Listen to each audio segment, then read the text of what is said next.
Hi and welcome to Unit 4, where we learned about Genghis Khan, feudalism, the Crusades, the Spanish Inquisition and Reconquista, Islamophobia, Japanese versus European feudalism, the Mongols, and the Black Death.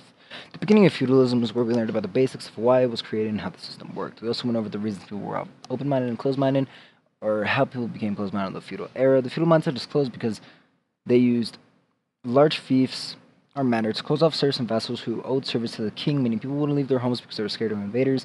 Since they meet no new people, they would have very secluded opinions, as comparable to the Muslims who are open-minded because they are constantly meeting new people under caliphs. This leader is adaptable and allowed different cultures in.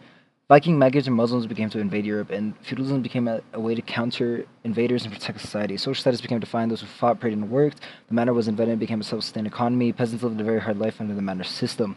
We also went into the Children's Crusade and how it affected the Crusades. It actually literally had no effect, and the Pope forced 1,000 of children who survived to travel back home, and then eventually only 10% survived, which is about 4,000 out of 40,000 that traveled, I believe. So yeah, it was really sad. For the Crusades, the Seljuk Turks, a Muslim community, attacked the church in Jerusalem, and the Pope Urban II calls for support against the Muslim advance because, as a Byzantine Empire who was Orthodox Christian, he views the Muslim attack as an attack on his Christian people. His purpose is to acquire military support to defeat the Seljuks. He does this by appealing to the Christian values.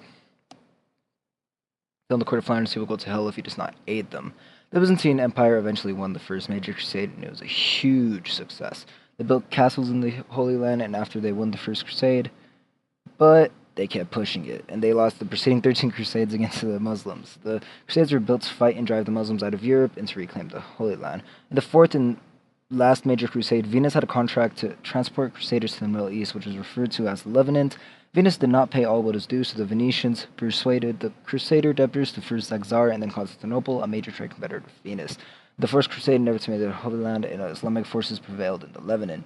But as a result of global trade from victories, a dangerous epidemic, the Black Plague, broke out between 1347 and 1351, led to the death of 25 million people.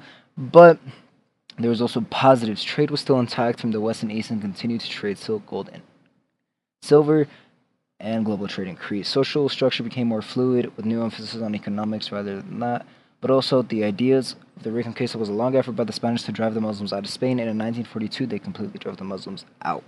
To unify the country under Christianity and to increase their power, Isabella and Ferdinand made use of the Inquisition. This was the suppression of heresy. Heretics were religious beliefs that differed from the teachings of the church, meaning Jews and Muslims in Spain converted to Christianity. Even so, the Inquisitors suspected these people of